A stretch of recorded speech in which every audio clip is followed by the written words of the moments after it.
Anda masih bersama kami di Berita Kriminal Borgol. Terjerat kasus korupsi proyek pembangunan instalasi pengolahan air bersih, kegiatan APBD Dinas Perkim Musi Banyu Asin, tahun anggaran 2021 rugikan negara hingga 1,4 miliar rupiah.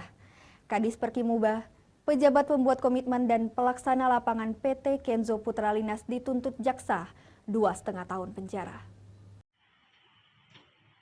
Persidangan 3 terdakwa yang terjerat dalam perkara dugaan proyek pembangunan instalasi pengolahan air bersih di Kecamatan Babat Supat, Kabupaten Mubah yang rugikan negara hingga 1,4 miliar rupiah kembali digelar di Pengadilan Tipikor Palembang dengan agenda mendengarkan nota tuntutan jaksa penuntut umum Kejari Mubah.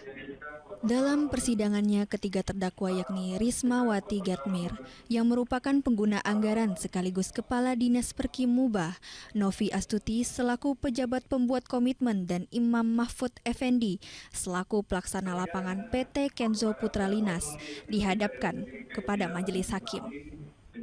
Sementara itu, jaksa penuntut umum menjatuhkan hukuman kepada para terdakwa, masing-masing dengan pidana penjara selama 2 tahun 6 bulan, denda 100 juta rupiah, subsidi 3 bulan kurungan penjara.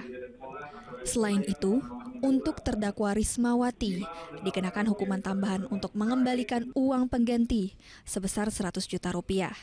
Sedangkan terdakwa Imam Mahfud Effendi juga dikenakan uang pengganti sebesar 438 juta rupiah, yang mana bila tidak dibayarkan akan diganti hukuman 1 tahun 3 bulan kurungan. Sementara untuk terdakwa Novi Astuti dikenakan uang pengganti sebesar 50 juta rupiah, bila tidak dibayarkan akan ditambah hukuman 1 bulan kurungan penjara. Dari Palembang, Guntur Riansyah, iNews melaporkan.